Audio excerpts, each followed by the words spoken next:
O'Reilly Auto Parts puede ayudarte a revisar tu luz check engine, luz ABS o luz de mantenimiento con O'Reilly Veriscan. El servicio es gratis y recibirás un informe con soluciones verificadas por técnicos maestros certificados ASE. Si necesitas ayuda, O'Reilly Auto Parts te puede recomendar un taller. Pregunta por O'Reilly Veriscan hoy mismo. O'Reilly Auto Parts. Hoy tengo un invitado de excepción. Me siento muy honrada, pues podemos presumir que Vigo esconde a un profesor universitario que es referente intelectual de miles de personas en el mundo hispanohablante y que, más allá de si estás de acuerdo o no con sus ideales, tiene una capacidad de argumentar y de comunicar sus pensamientos que atrapa. Bienvenido, profesor Bastos. Buenos días, Erika. ¿Qué tal? Encantado de estar aquí. No, el placer es mío. Sí. Gracias por hacerme este huequiño, porque sé que su agenda es apretada, así que vamos al lío. Primero que nada, quería empezar por la parte de docencia, porque usted es profesor en la universidad y ¿cuántos años lleva dando clase? Pues llevo ya, pues va a hacer ahora el 95, pues 30 años. 30 años. Sí. Y en 30 años, ¿cómo llega primero usted a la docencia? Porque claro, esto tiene que haber una vocación. A ver, eso es un proceso que uno acaba la carrera, ve que me gusta aquello, pues empieza el doctorado, pues y después, como hace todo el mundo, concurso, y saqué plaza en la Universidad de Coruña y después saqué plaza en la Universidad de Santiago. Santiago. ¿Y se dedica usted a enseñar sobre...? A ver, yo acepto los encargos que me manda el departamento, o sea, no escojo asignaturas, pero normalmente doy clases de temas de políticas públicas, políticas públicas sectoriales. Perfecto. O que doy docencia en másters y tengo docencia también en periodismo de instituciones políticas. En general, ¿dónde le llaman?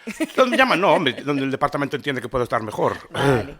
Es una combinación, no es Sí. solo usted para Parte escojo y bueno, y también hay que echar una mano y donde se puede dar, se da. Sí. Perfecto. Y di mucho tipo de asignaturas, entonces no...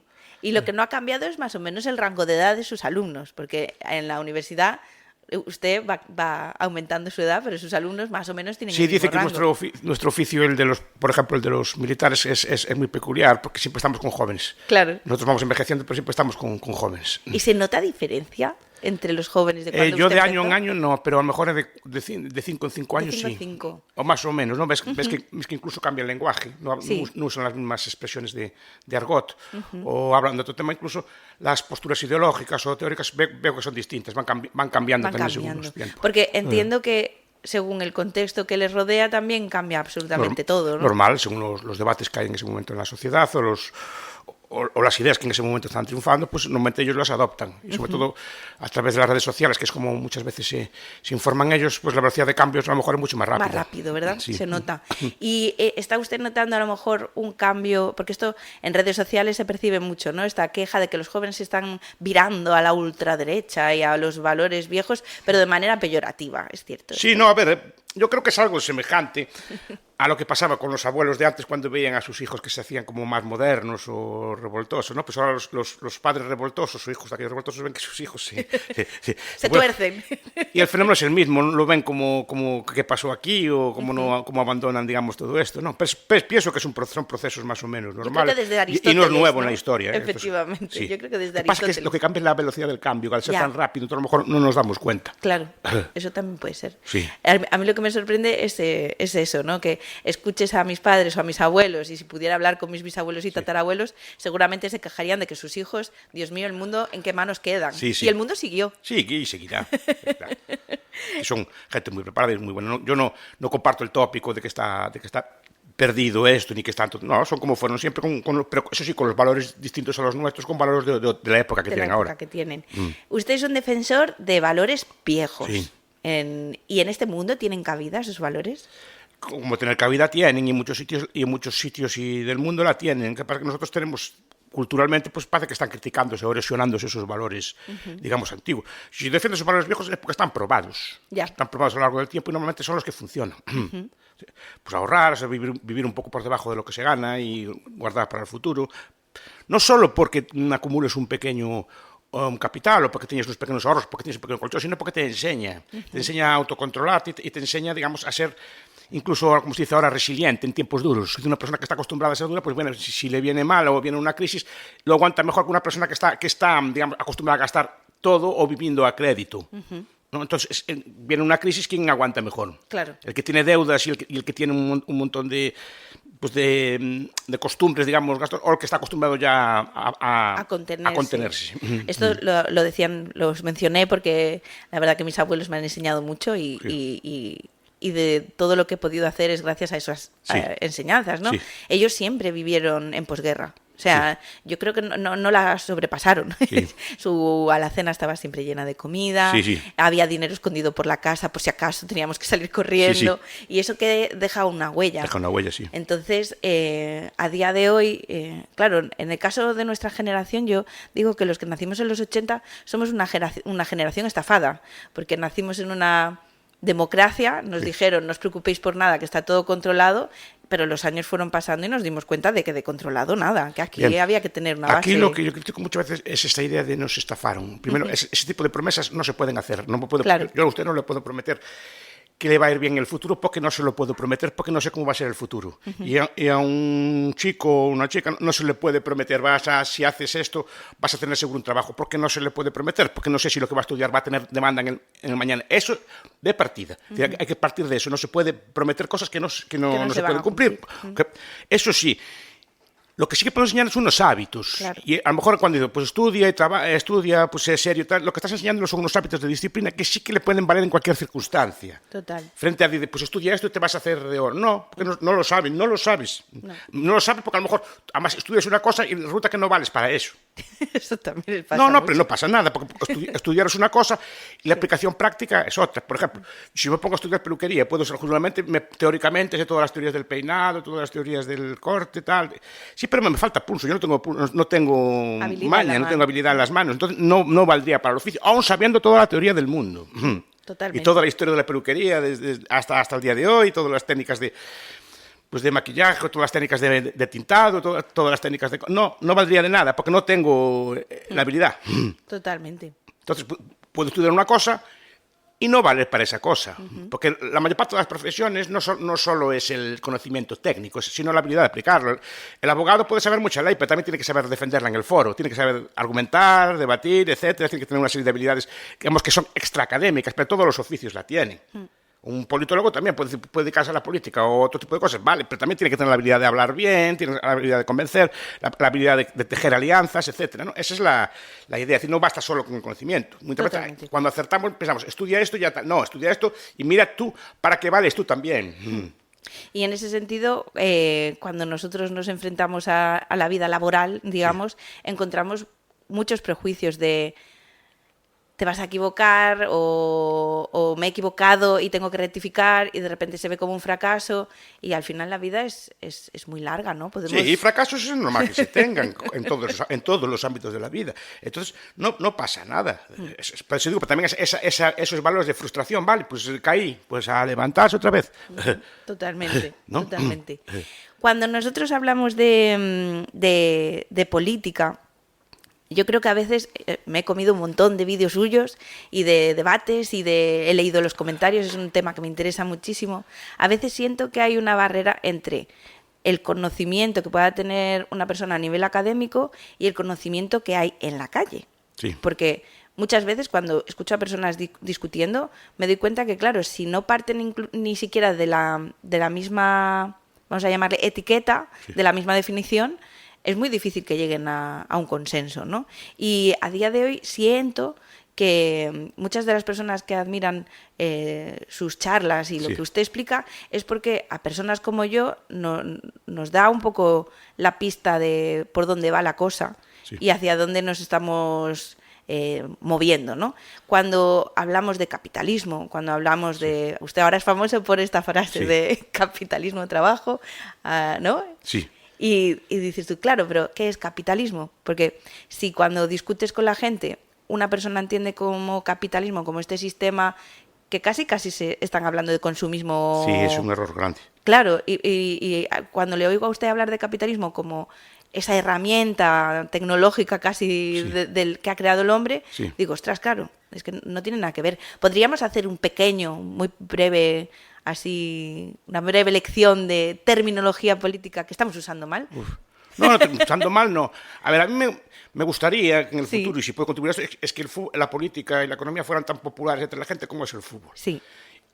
La política y la economía pueden ser tan difíciles como es el fútbol. Es decir, un gran entrenador, un jugador, sobre todo, tienen mucha teoría detrás, sobre todo tienen mucha experiencia práctica, tienen mucha teoría de estrategias y por eso también son personas también pagadas.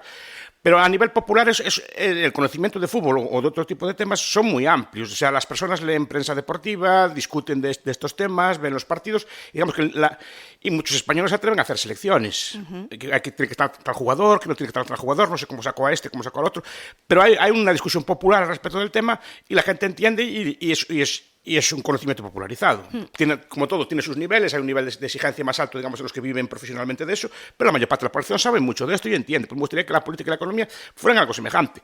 De acuerdo que puede haber niveles de los que se dedican profesionalmente a esto, que sepan, o académicamente a esto, que sepan más, pero es bueno que el conjunto de la población entienda de estos temas. Entonces, conozca la terminología, la discuta entre ellos, que también puede haber cierto fenómeno así como de ser hincha o de un club y algo de esto también, que eres de tu club aunque sepas objetivamente que no juegue bien. Que no juega bien. Pero eres de tu club. Bueno, pues ese tipo de temas me gustaría también que se traspasara, digamos, a nivel popular este tipo de conceptos. Y entre ellos me gusta popularizar el concepto de capitalismo. Y yo creo que muchas veces se entiende mal, en mi modesta opinión, ¿no? Digo porque es un tema que llevo estudiando mucho tiempo. Sí. Capitalismo se ve como un conjunto de gente codiciosa y consumista, pues así, actrices de Hollywood con Ferraris, o como estos que se dicen ahí que se duchan en champán o se bañan en champán, o ese tipo de extravagancias que se ven así de Jennifer López, que quieren unos inodoros adecuados. Pensamos en el capitalismo, pues eso no es el capitalismo, es lo contrario del capitalismo, eso es consumismo. Y esas personas son ricas pero no son capitalistas. El capitalismo es una tecnología mental. Es una tecnología mental exactamente igual que, por ejemplo, que es la escritura. Sí. La escritura es una tecnología mental, pues no sirve para esto. Nadie nace sabiendo leer y escribir. Nos enseñan que hay unas letras, nos enseñan que esas letras se colocan en determinadas formas y con determinada gramática, con determinadas... Y a partir de ahí pues, hacemos frases o escribimos libros o escribimos poemas o escribimos historia o redactamos documentos comerciales. Pero sirven para eso, es una herramienta. La ciencia es una herramienta. Una herramienta, una tecnología mental, si quiere poder llamar así, una tecnología intelectual. Pues es una cosa que vamos a ver la naturaleza en vez de verla de forma mágica, ¿no? Así como con la Pachamama y... No, yo ahí no me meto. Pero claro, yo recuerdo de pequeño que en Vigo, mis abuelas cuando se movía una cosa decían que era el tardo. El tardo era una especie de... Nosotros teníamos nuestros animales, o sea, mitología. Animales mitológicos, ¿no? Sí. Así que uno de ellos era el tardo, que era como la Santa Compañía, pero el tardo movía las cosas de sitio, una especie de... Hoy en día no vemos los fenómenos como el tardo o el mal de ojo o el megallo, cuidado que lo hay, como el megallo, esta cosa así, sino que, bueno, intentamos explicar de forma racional las cosas que pasan. Pero es una tecnología mental. Sí. Es decir, que el análisis de la realidad tiene que seguir unos pasos, tiene que contrastarse unas hipótesis, tiene que ser discutidas. Simplemente es ver el mundo con otros ojos. Y desde que vemos el mundo con otros ojos, hubo un montón de avances en muchos ámbitos. Exacto. Bueno, pues el capitalismo es ver el mundo material, el mundo de la economía, el mundo de los bienes escasos con otros ojos. Simplemente es verlo con una especie de tecnología. Es decir, pues esto tenemos, lo que no ahorramos, esto se invierte, se reinvierte, hay una serie de cálculos que hacer, pues cálculos de amortizaciones, cálculos de intereses, hay una serie de instituciones al respecto, bancos, cámaras de compensación, compañías de seguros, etcétera, que todo eso ayuda y corrobora, digamos, a que nuestro ahorro, nuestro trabajo sea asignado de la mejor forma posible y que nuestros ahorros también sean asignados de la mejor forma posible. Esto es que no se malgasten. Claro. Es decir, que nuestro trabajo, es decir, a ver, ya que estamos trabajando, vamos a sacarle algo de provecho para nosotros y para los demás. Normalmente si tenemos provecho nosotros es porque satisfacemos la necesidad de alguien. Esto es muy importante, porque nosotros, por ejemplo, en barbería, sí. cuando hablamos de pequeña empresa, sí, pequeños negocios como nosotros, la gran mayoría de nosotros no tenemos estudios sí, más que básicos, sí, o medios, si hemos hecho algún ciclo o demás. Y de repente nos vemos gestionando un negocio. Sí. Y ahí te das cuenta de la falta de formación financiera que tenemos, porque no entendemos que el valor es algo subjetivo, por sí, ejemplo, que lo que tú tienes que aportar no es solo el corte de pelo, que es algo más. Y cuando empiezas a entender esto es cuando empieza a cambiarte la cabeza, ¿no? Sí, sí, sí, sí. Y Y usted tiene bienes de capital, un montón de ellos aquí. Claro. Tienen unos sofás, tienen unas tijeras de todo tipo, que yo no tengo en mi casa, por ejemplo, son tijeras de alta calidad, todo tipo, máquinas de afeitar, todo tipo de ungüentos, perfumes, espumas de afeitado. O sea, tiene un montón de herramientas que yo en mi casa no tengo, pero usted seguramente las ve, cada una sirve para una cosa distinta y las coloca. Además, seguramente distingue las calidades. Sí. No le vale igual una que otra, etc. Y esto forma parte de su oficio. A lo mejor, si quieren, a un nivel muy simple, no tiene usted robots, pero tienen un montón de bienes de capital. Estos bienes de capital sirven para que usted produzca más y mejor con el mismo esfuerzo. Entonces, para eso sirve, multiplica su esfuerzo. Pero después el dinero que gana, lo que ahorra, también se trata de que esté en el mejor de los sitios posibles. Y entonces, normalmente, tiene una serie de instituciones que canalizan ese ahorro para construir más bienes de capital. ¿Y por qué el capitalista es siempre el enemigo? Y ahora está No, es pasando que no mucho. lo sé. No, me refiero. Es como hay como una ideología, no sería un imaginario colectivo donde autónomos, empresa, capitalismo es como el enemigo. Y digo yo, pero ¿en qué momento se transformó en el mal de todos los males, no? Bueno, eso fue en el siglo XIX. Antiguamente la visión del mundo era armónica, es decir, los intereses de capitalistas y trabajadores eran armónicos, es decir, que le convenía a los dos que fuera bien la empresa, todos estaban interesados en que le fuera bien, el trabajador hacía su trabajo bien en la mejor de las formas posibles, así el patrón prosperaba el patrón, normalmente al trabajador no le iba peor, en todo caso tenía opciones de ir mejor. Eso se rompe con visiones dialécticas del mundo, por ejemplo, bueno, pues el socialismo de todos tipos, el de Blanco y después el de Marx, ¿no? que dan la visión de las clases como opuestas, que están en contra una con otra y que en el proceso laboral hay como un robo. Entonces, si te están robando, normal es que no quieras ni trabajar. No quieras ni trabajar o que no trabajes con ganas o que no trabajes bien. Además, que parece que como el mundo de las finanzas es algo como opaco, sí, y como que no se entiende muy bien y usa unas palabras técnicas como cualquier oficio, sí, ¿no? Pues parece que como que hacen magia, sacan así riqueza y así como sin hacer nada y se hacen... De Monopoly, ¿no? No, sí, pero se hacen ricos de no hacer nada, sí, ni cosas por el estilo. Y no, tienen que hacer un trabajo. El banquero, bueno, claro, otra cosa que después efectivamente hay desviaciones. No, claro, y hay que entender la naturaleza humana. Yo creo que a veces cuando se hablan de teorías, claro, yo creo que en la teoría todo se sostiene, porque un papel lo sostiene todo. Luego viene la práctica. Sí. Y en la práctica lo que hay es seres humanos. Sí. Y de todo tipo. Hay gente buena, gente mala, gente que va a aprovecharse. Sí. Nosotros lo vemos en nuestro día a día, en nuestro oficio. Es decir, tú vas a trabajar con colaboradores, con compañeros, y los hay que son mala gente y que buscan el mal. Entonces, todos esos factores luego hacen que la teoría acabe siendo una práctica. Sí, pero gracias a Dios hay un sistema que se llama competencia, que si usted me trata mal, yo no le vuelvo a usted. Efectivamente. O si me siento maltratado, no le vuelvo a usted. A ver, en última instancia, y a lo mejor la palabra no es la más adecuada, siempre nos aprovechamos unos de otros. Es decir, el panadero se aprovecha de mi hambre. Sí. Y me vende pan. Usted se aprovecha de que tengo el pelo largo y necesito cortarlo.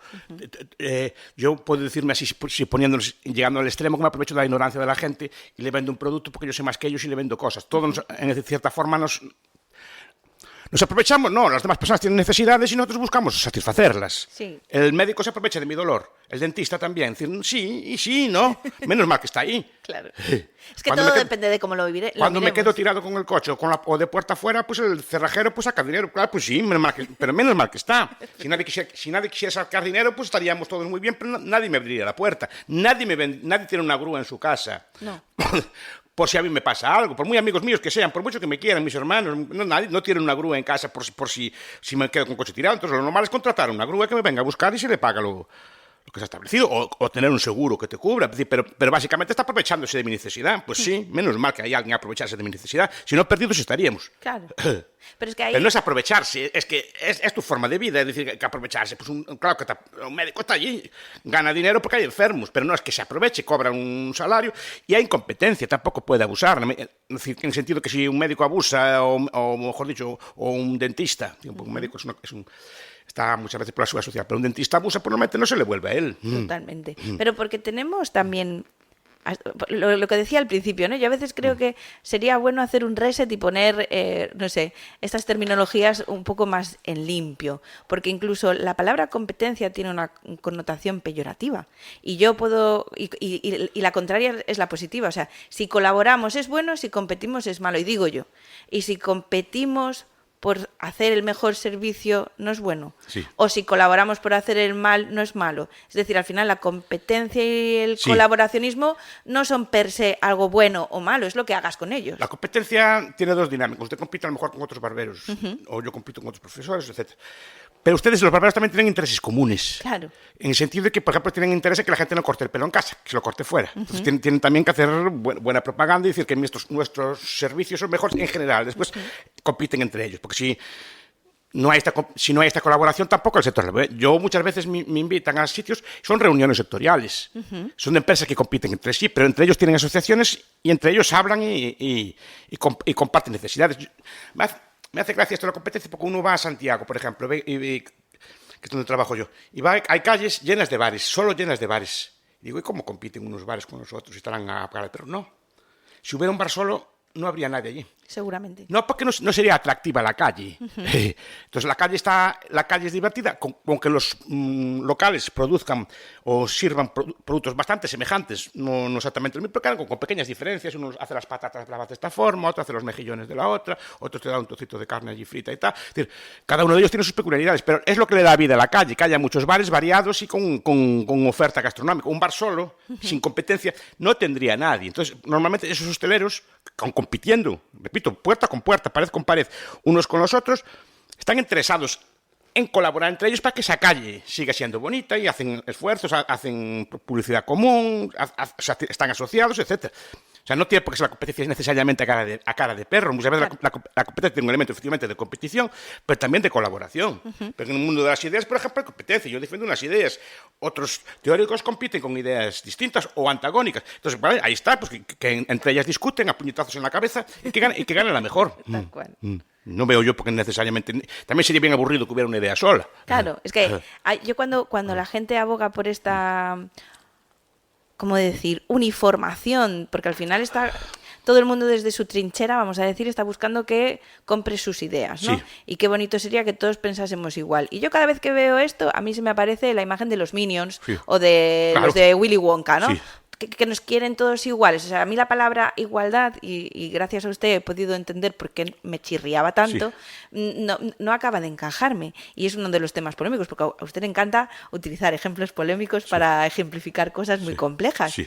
Y el tema de la igualdad es una de ellas. Sí. Es imposible que seamos iguales porque no tenemos los mismos atributos físicos. No solo es imposible, no sería deseable. Claro. Igual es el sentido estricto de la palabra igualdad. Sí. Que es ya lo dije 100 veces, muchas veces se usan conceptos de las ciencias naturales o de las matemáticas, de la física, en contextos de ciencia social y no es apropiado, como muchas veces se usan conceptos de las ciencias sociales en conceptos de ciencias duras y tampoco son apropiados.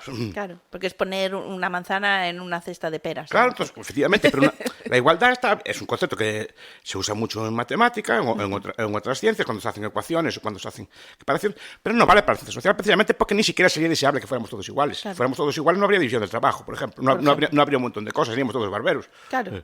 Entonces, ¿qué diversión habría? No. ¿Qué? Es que al final... ¿Diversión habría? No, si usted se rompe una pierna que no lo quiera Dios, pues ¿quién se la repararía? Si tiene otro tipo de problemas, no. Es que yo creo que la naturaleza nos hace desiguales precisamente porque hay que ocuparse de muchas funciones. Claro. Entonces, al final, todos formamos parte, somos como pequeños, yo me lo imagino como un reloj esto, que dentro de un reloj hay millones de piezas, cada una es distinta, pero todas encajan para que el reloj funcione, ¿no? Claro, es que ahí está, pues, los mecanismos de mercado son mecanismos que hacen encajar todas esas piezas. Y, de hecho... Es una maravilla y me encanta porque usted tiene bienes de todo el mundo y los tiene aquí, se los traen al lado de su casa aquí. A su barbería se le traen todo tipo de productos de todo el mundo, cualquiera de esos artefactos que tiene usted ahí cualquiera de sus... Aquí tenemos desde Japón, tenemos cuidado, Estocolmo, no está tenemos hecho en Japón, Italia. está hecho con hierbas de un sitio, con cosas de otro, con un plástico producido en otro sitio, transportado y traído hasta aquí. Todo es el mundo coordinado, dividido, cada uno se especializa en su... Uno produce las hierbas, otro produce pues, los productos químicos necesarios, y otro lo envasa, otro lo transporta y al final otro se lo trae hasta aquí. Y usted lo sirve y lo dosifica correctamente. Esa es la división del trabajo. Y no hace falta ninguna orden, ningún plan, ni nada. Eso, a través de precios y a través de cálculo va llegando todas las cosas aquí, sin problema ninguna. Como no tenemos mucho tiempo, vamos a entrar directos en la otra etiqueta, que es anarquía. Usted se declara como, si lo he entendido bien, anarcocapitalista. Y luego esta otra, paleolibertario, porque con usted me ha pasado que he tenido que ir aprendiendo etiqueta primero. Bueno, a ver, hombre, esos nombres se usan normalmente en ámbitos académicos, Lo sé. no es en ámbito normal. Es decir, pues, nosotros, cuando nos dedicamos a estas cosas, sobre todo en los ámbitos como el mío, cada uno tenemos ideas. Pero está bien, porque vuelvo a lo mismo. Hay neocantianos, Claro. que hay un montón de escuelas, Pero- es normal, nosotros nos conocemos, pero claro, no, es igual que un médico cuando usa su terminología médica, o usted cuando usa terminología específica de Barbera, su sector. efectivamente. Son palabras que la gente no conoce porque no tiene por qué Pero, conocerlas. pero me parece genial por eso, porque de repente ya solo su presentación le obliga a uno a decir, espérate, ¿qué es esto? Claro, pero como cualquier otro concepto. Sí. El anarquismo es una idea que nace así como nace en el siglo XIX en Estados Unidos, es mi idea, el anarquismo individualista americano, y se va cruzando, ¿no?, con otras ideas. Por ejemplo, del cruce del anarquismo individualista americano, de Josiah Tucker, Lysander Spooner y otros autores, ¿no?, Warren, se cruza, por ejemplo, con el socialismo y nace el anarquismo colectivista, el anarquismo, si quiere, de izquierda, que es, Sí. por ejemplo, en Bakunin o en el príncipe Kropotkin, ¿no?, o Malatesta, o toda la tradición hispana del anarquismo. Gastón Leval y otros, ¿no?, Teobald de Santillana. Hay un montón de teóricos de este tipo, de Anselmo Lorenz, hay un montón de teóricos. Pero cuidado, es un cruce del anarquismo, la teoría del Estado anarquista, con ideologías colectivistas. Hay anarquistas verdes, Murray Bookchin, por ejemplo, John Zerzan, anarcoprimitivistas, que buscan, digamos, cruzan el anarquismo con ideas ecologistas o con modelos de estilo. Digamos, lo que se entiende, por lo que yo defiendo es un cruce del anarquismo con el capitalismo. Perfecto, entendido como esa tecnología mental Sí. que requiere que trabajemos, porque esto también se lo he oído matizar y me parece importante. Trabajo duro no significa trabajar 24 horas. No, trabajo duro es lo que hace usted, por ejemplo. Es un trabajo de barbera, pero por lo que veo usted se está formando siempre. No es solo corta el pelo, está estudiando todo el día técnicas nuevas, está estudiando nuevas combinaciones, está estudiando ver qué cortes de pelo se pueden hacer, y supongo que algunos de ellos son bastante complicados. Un poco sí. Son bastante complicados. Pues hay que formarse. Sí. Hay que formarse todo el día. Eso es trabajo duro. Es decir, que usted me está todo el día, acabé de cortar el pelo, macho para casa, no, voy a ver cómo corta el pelo esta señora, cómo corta el pelo este señor, tendrá sus referentes teóricos de grandes peluqueros de la historia, etcétera, a ver cómo hacían y cómo mezclaban y cómo hacían estas cosas. Y eso es trabajo duro, es mejorar siempre. Intentar tener las mejores herramientas, intentar perfeccionarse, digamos, hacer el trabajo bien y que el cliente quede satisfecho. Y no solo el mero corte de pelo, sino todo lo que se refiere al corte de pelo, pues una buena atención, pues un buen lugar de espera, pues una conversación agradable, que si la quieren tener el cliente. Hay quien no quiere conversación. Hay quien no quiere, por eso, pero quien quiere, pues que también sepa, De hecho, hay que aprender hablar de estas cosas. mucho de leer al cliente, ¿no? Claro, pues, para darle lo que él quiere, porque al final este es el objetivo. Matthew Crawford, con la mente y con las manos, Sí. cuando explica estas cosas, dice que, claro, muchas veces no parece que el trabajo intelectual es solo así, como ser ingeniero o ser un pensador. No.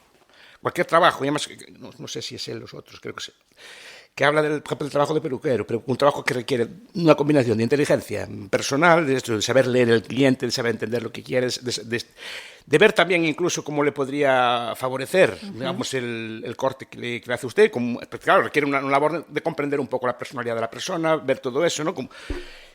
Enlazarlo por cómo va vestido, etcétera. Ese tipo de cosas requieren una inteligencia aparte que se combina con una habilidad manual. Pero cuidado, la habilidad manual no solo es manual, requiere una mente que dirija esas manos, que dirija todo. Entonces, es un trabajo de tanta inteligencia como otro cualquiera, que muchas veces parece como que hay trabajos de segunda. Bueno, Si quiere, siempre, y nunca se acaba uno de perfeccionar, en cualquier oficio. No. Es que yo creo que hablando de oficios, que es mi parte, ha habido un antes y un después claro de... Los gremios existen, porque siguen existiendo, pero ya no tienen la fuerza que tenían. Sí. Antes los gremios eran los que, pues, entre profesionales decidían el proceso de aprendizaje, en qué momento se puede determinar... Claro, y en qué momento se puede determinar que un aprendiz deja de ser aprendiz para poder ser oficial o maestro, exacto. Y ese cambio se notó muchísimo, pero también se notó el cambio, que esto es a mejor, yo lo viví como aprendiza, de clase, es decir, la peluquera, yo empecé como peluquera, éramos totalmente como lo más cercano a la sirvienta a la que tú puedes maltratar, porque es una persona que no tiene la valía que tienen los demás porque no ha estudiado.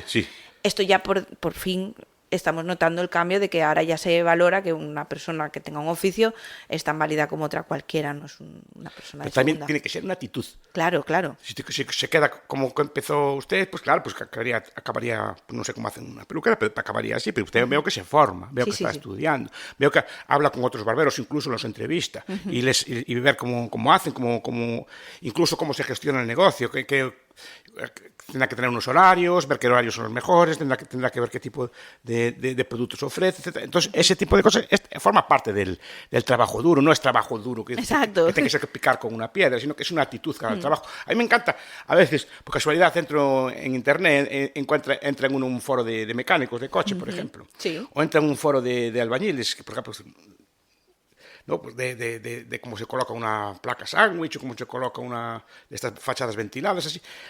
Y uno dice, estos son buenos trabajadores, porque ve allí cómo discuten entre ellos. Pues yo la coloco así, así como la colocas tú está mal, no sé qué, pues yo la defiendo así porque según el clima y tal, esta cosa. O como los mecánicos, como hablan de las nuevas tecnologías del coche. Los buenos mecánicos, como están todo el día aprendiendo pues, a manejar los automóviles nuevos, ahora vienen automóviles eléctricos, pues a ver cómo funciona esto, cómo se arreglar esto. Tienen que ser casi, ahora muchos mecánicos son casi informáticos, porque Sí, tienen es que todo andar- tecnológico. Todo tecnológico, pero después pero los ves allí todo estudiando. Eso es lo que digo yo. Exacto, porque en vez de marcharse para casa y no hacer nada, al salir del trabajo aún están en el foro, Sí. discutiendo allí de este tipo de cosas. Pero eso es lo que me gusta a mí. Eso es lo que entiendo yo que una sociedad progresa así. Cada uno hace su trabajo de la mejor forma posible. Claro, es Y que todos son inteligentes. al final también le he escuchado en alguna vez que esa frase suya tan famosa no deja de ser producto de una espontaneidad, pero que resume y concentra muchísima teoría, ¿no? Sí. A veces queremos la receta simple, la Sí. fácil para absorber y nos queda ahí un poco sin matices. Y cuando hablamos de debatir en política y sobre estos temas tan complejos, vuelvo a lo mismo, como la mayoría de nosotros tenemos las etiquetas más sencillas, que podrían ser esa cúspide del iceberg que esconde toda una teoría, no sé hasta qué punto nos perdemos, ¿no? Sí, sí, no, pues te digo que esas frases que digo yo se intentan sintetizar. Además son frases muchas veces espontáneas. Claro. Esa frase que dice usted fue espontánea, me salió en una conferencia, pero no, que no es mía ni siquiera. Bueno, deriva de una tradición larga. Por acaso no sé por qué la dije allí, pero bueno, quedó... Salió Ígaro. Sí, pero, Claro, es pero que- es una síntesis de que si algo uno muy se pone a profundo. estudiar cada uno de los factores por separado, ve que da mucho de sí y que explica muchas cosas. Es más, ahora mismo, en las últimas intervenciones suyas, le veo defender el capitalismo como esta tecnología de la que nos hablaba, pero también los valores que permiten que esa tecnología se dé, porque Sí. sin esos valores no hay esa tecnología. Claro, a ver, si el pueblo fuera un pueblo de borrachos y de vagos, ¿no? Por cualquier motivo, un pueblo hipotético, ¿no? Pues por mucho capitalismo que haya, leyes laborales que haya, libertad de empresa y así, no vamos a ninguna parte. Ya. Usted necesita que cuando vaya por la mañana que el conductor del autobús esté allí, esté sobrio, esté a las 6 de la mañana allí, que esté el que hace el pan amasando el pan desde las 3 de la mañana para que usted pueda desayunar su pan o su croissant. Necesita pues, al mismo tiempo una logística de transporte, que le lleven la leche, que le lleven el café, y todas las personas tienen que madrugar más que el señor para llevarle todas esas cosas allí. Es decir, eso, pero requiere que estén todos allí. Si no, iré, no me da la gana. Tal. Si voy a cortar el pelo, quiero que usted esté aquí en las horas que esté. Si no, me hace bajar al profeso. Para nada. Para nada y perder la mañana. Entonces necesito una sociedad que sea predecible, entonces que necesito una población que esté formada, que haga bien su oficio, que necesito que el médico sepa curarme, o el farmacéutico sepa qué fármacos dar, y el profesor que enseñe bien a los estudiantes. De eso se trata. Es decir, a eso me refiero. Es una visión que requiere de unos valores previos también, requiere de una autodisciplina, requiere de un autocontrol, requiere decir que tienes que llevar usted una vida más o menos predecible y ordenada. Es decir, de eso se trata. Entonces hay una serie de valores. El ahorro, por ejemplo, explica muchas cosas, porque el ahorro no se puede tener sin un autocontrol, Claro. sin una capacidad de cálculo mental, es decir, a ver qué necesidades tengo, cómo puedo ajustarme yo para no gastar todo, que me quede algo. Eso necesita saber controlar. Tengo dinero, puedo gastarme toda esta noche en una gran cena, en un gran banquete. Quieto. El banquete cuando toque, y normalmente en fechas señaladas, una cosa así, pero ahorrándolo primero, pero no tengo dinero, voy a gastarlo. Sino que requiere de un autocontrol, de un cálculo, de disciplina, etcétera. Y si a eso le ayudan instituciones adecuadas, mejor aún, porque ese ahorro suyo está canalizado en el mejor de los usos posibles. De eso se trata en un modelo ideal, claro. Claro. Pero requiere unos valores previos. Claro. Y ahí cuando vemos la realidad de hoy, vemos que esto empieza a cojear Sí. un poco. Porque Claro, porque- vivimos como todos pidiendo crédito además para irnos de vacaciones, no para Sí. a lo mejor comprar una máquina que te haga falta para producir más dinero. Sí, ¿no? claro, porque los teóricos que explican el origen del capitalismo lo asocian a la religión.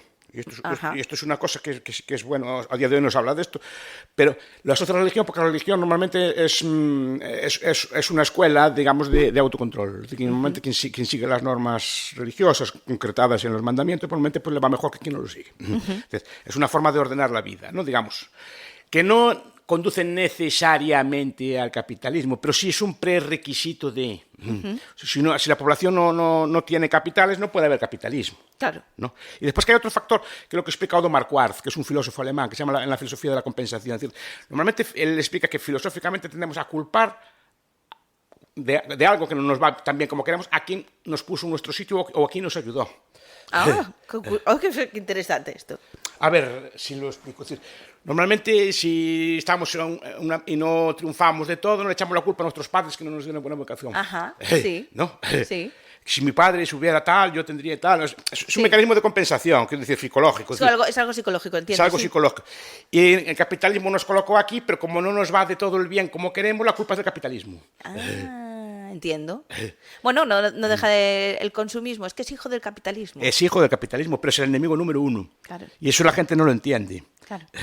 Si la persona, cuando tiene dinero, el ahorro lo gasta inmediatamente, no hay capitales para invertir. Todo se transforma en un bien de consumo. Y todo al final acaba en el mismo punto. Sí, ¿no? pero usted para estar aquí, Sí. no estamos ahora, necesita que haya unas tuberías de hormigón por debajo. Totalmente. El capitalismo es más de tuberías de hormigón, por ejemplo, ¿no?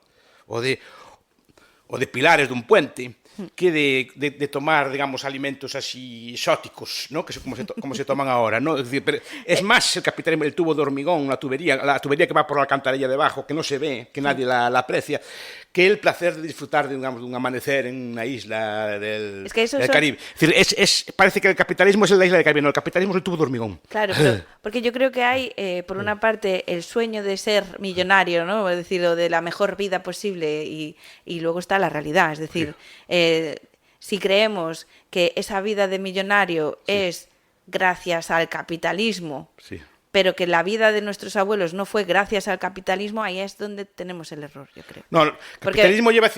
No es un proceso que esté totalmente desarrollado y muchas personas no han interiorizado aún estos valores. Pero decir, que el nivel de vida se mejora es espectacular. Por ejemplo, ¿quién le diera al rey Luis XIV pues tener el dentista que tiene usted? Totalmente.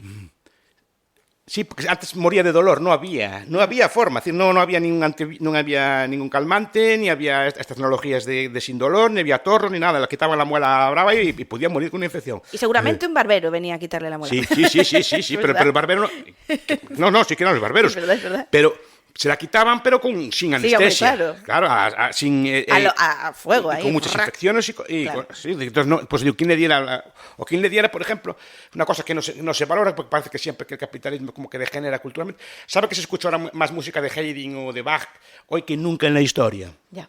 Que se leen los libros clásicos más que nunca en la historia. ¿Sabe por qué? Porque antes escuchar una sinfonía o escuchar una obra de arte solo podía irse donde la estaban interpretando. Normalmente era en el palacio de algún noble o así que tenía una orquesta y allí se interpretaba, o donde hubiera una orquesta de cámara. Pero había que desplazarse a una gran ciudad para escuchar eso. Hoy en día cualquier joven en cualquier sitio de España o de por ahí, simplemente saca el teléfono móvil, tiene toda la música del mundo allí, la pincha y la escucha. Y escucha una sinfonía, por a lo mejor por una de las mejores orquestas del mundo, en una de sus mejores interpretaciones. Pero puede leer cualquier libro. Por eso digo, esta música tan buena, el cine bueno, los libros buenos son hoy más leídos que nunca en la historia. A pesar de lo que se diga de, el capitalismo como que degrada, que todo es como cultura así de masas. Y si no.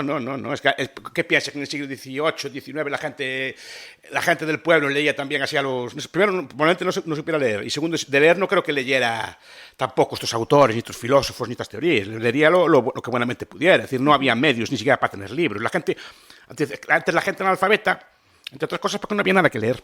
Ya. No, que dicen que era analfabeto, sí, porque antes que había que leer. Si los libros, por ejemplo, los libros en Santiago estaban atados con una cadena. Wow. De lo caros que eran. Claro. ¿no? Que no se podían sacar, porque eran carísimos de editar y de sacar. Entonces, antes, para leer un libro había que ir a Santiago o a un monasterio a leer un libro. ¿Dónde había libros? ¿Dónde había cosas? ¿No? Hasta que se difundió, digamos, con el tiempo este tipo de cosas. ¿Quién leía periódicos o quién tenía acceso a información? Hoy en día, como todos leemos, y lo bueno que tienen en las redes sociales y en Internet es que tienen que leer cosas. No es solo hablar, tienes que leer cosas. Totalmente.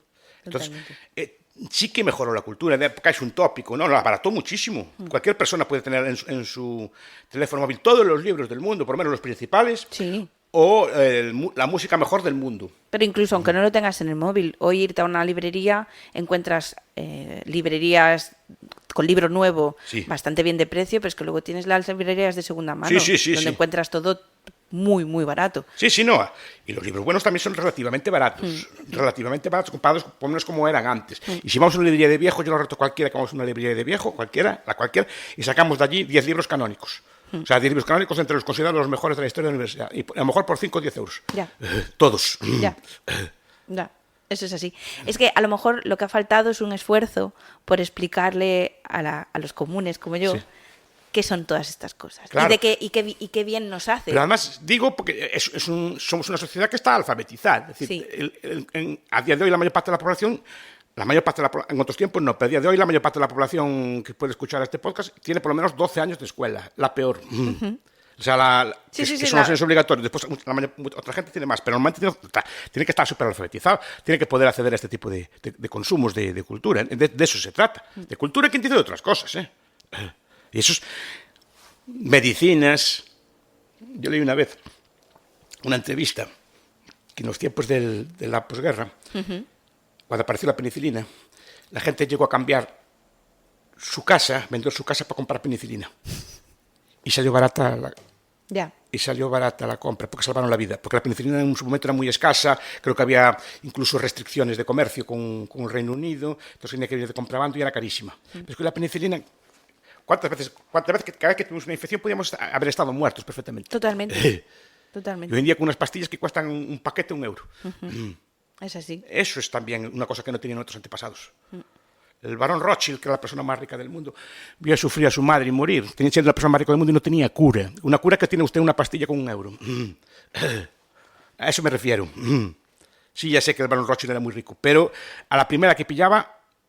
Bueno, y pasa a día de hoy, me refiero a mucha gente muy rica, con que te toque algo de salud que no tiene cura, No ahí tiene te fuiste. No tiene cura y no No, tiene quiero cura. decir, incluso hoy una persona Sí. humilde o lo más Sí, incluso sí, eso tiene sí. acceso a cosas que no tenía En el un pasado, rico sí, y no hace totalmente. tanto tiempo. ¿eh? Sí. De hecho, nuestros abuelos nos cuentan muchas historias. Yo creo que no hay mejor aprendizaje que escucharles. Profesor, no quiero robarle mucho tiempo, que se tiene que ir y me queda la última Sí. pregunta. Yo me quedaría con usted hablando horas y horas. En el podcast siempre preguntamos al final de todo que qué le falta a Vigo, qué cree usted que... A mí me gusta cómo qué le está, ¿eh? No, pero ¿qué le gustaría encontrar? Vigo esconde muchas cosas, pues ¿qué le gustaría encontrar? Que me gustaría encontrar. Pues nunca lo había pensado, porque yo normalmente pues me gusta cómo es la ciudad, y me gusta cómo es, además. No digo que me gustaría que fuera más tal, no, a mí me gusta con su encanto, y no que sea una ciudad, digamos, es que dices, a lo mejor pues no tiene la belleza de otras ciudades, ni tiene otra cosa, pero a mí me gusta como es, precisamente a lo mejor por eso no está tan turistificada, ¿no? Y conserva sus barrios con encanto, conserva sus sitios. Cosa que, por ejemplo, Santiago yo no lo veo así. Santiago, precisamente como está a tantos turistas, digamos, perdió su encanto de cuando empecé yo a vivir allí. Yo vivo en los dos sitios, ¿no? Pero la semana de trabajo en Santiago y el resto en Vigo. Pero nunca me desvinculé de Vigo, es decir, nunca marché de aquí.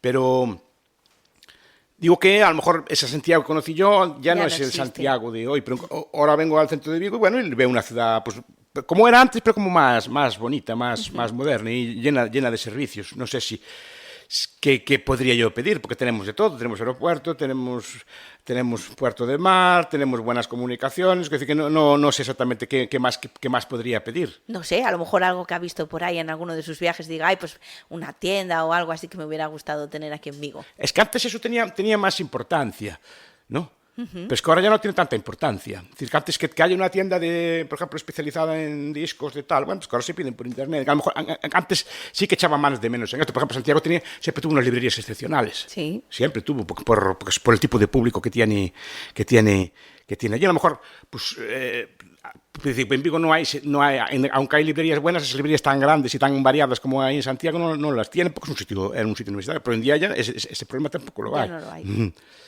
Entonces, casi mejor, me gusta como es, pero que vaya creciendo sobre sí mismo.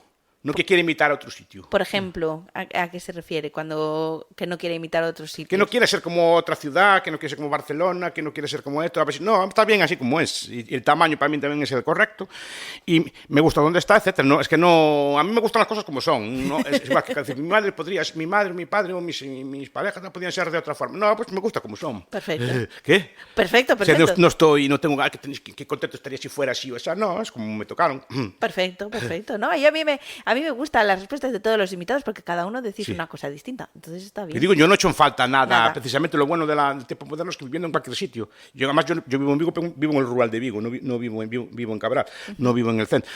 Que estando allí con las técnicas modernas, yo estoy como una biblioteca del Congreso, porque vas a internet y tienes todos los materiales que necesitas para investigar o trabajar, por lo menos en mi ámbito. Yo no soy, al no dedicarme a las ciencias duras, no necesito laboratorios. Entonces, tengo todo lo que necesito en mi casa de toda la vida. Entonces, esa maravilla feliz. Yo no soy feliz, claro, porque claro. Yo esa evolución la vi. ¿Qué necesita? Antes decía, pues necesitaría una biblioteca universitaria. Hablo de cuando no había universidad, digamos, así en Vigo, cuando era solo colegio universitario, pues una facultad o libros como una biblioteca y tal. No, ahora los tengo todos. Qué maravilla. Muchísimas gracias, Gracias a usted. profesora. Ha sido un placer.